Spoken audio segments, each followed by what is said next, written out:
Esther capítulo 4. A consternação e a tristeza dos judeus.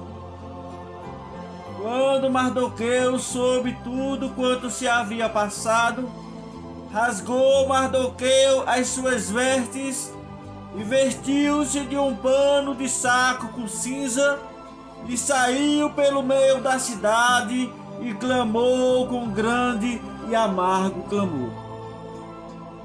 E chegou até diante da porta do rei, porque ninguém vestido de pano de saco podia entrar pelas portas do rei.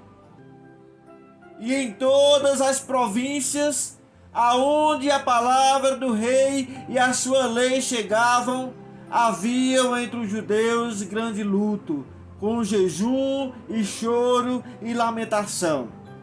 E muitos estavam deitados em pano de saco e cinza.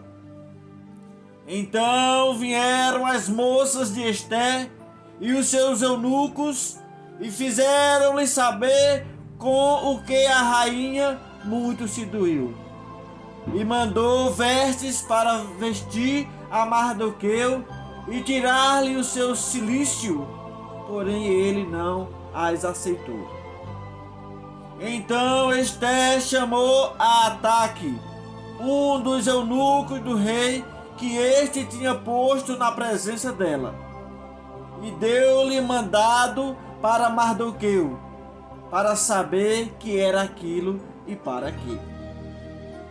E saindo Ataque a Mardoqueu à praça da cidade que estava diante da porta do rei, Mardoqueu lhe fez saber tudo quanto lhe tinha sucedido, como também a oferta da prata que Amã dissera que daria para os tesouros do rei pelos judeus, para os lançar a perder.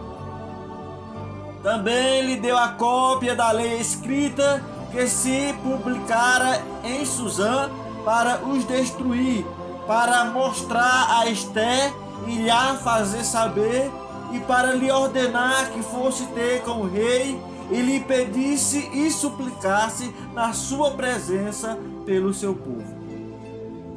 Veio, pois, Ataque e fez saber a Esther as palavras de Mardoqueu.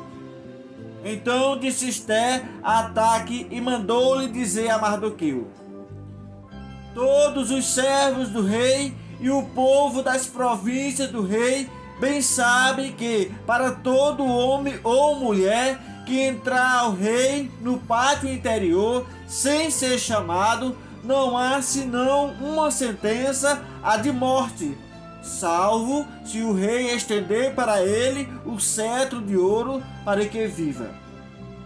E eu, nestes 30 dias, não sou chamada para entrar ao rei. E fizera saber a Mardoqueu as palavras de Esther. Então disse Mardoqueu que tornasse a dizer a Esther: não imagines em teu ânimo que escaparás da casa do rei, mais do que todos os outros judeus. Porque se todo te calarem neste tempo, socorro e livramento de outra parte virá para os judeus, mas tu e a casa de teu pai perecereis. E quem sabe se para tal tempo como este chegaste a este reino. Então disse Esther que tornasse a dizer a Mardoqueu: vai e ajunta todos os judeus que se acharem em Susã e jejuai por mim, e não comais nem bebais por 3 dias, nem de dia nem de noite. E eu e as minhas moças também assim jejuaremos, e assim irei ter com o rei, ainda que não é segundo a lei, e perecendo pereço. Então Mardoqueu foi e fez conforme tudo quanto Esther lhe ordenou. Amém.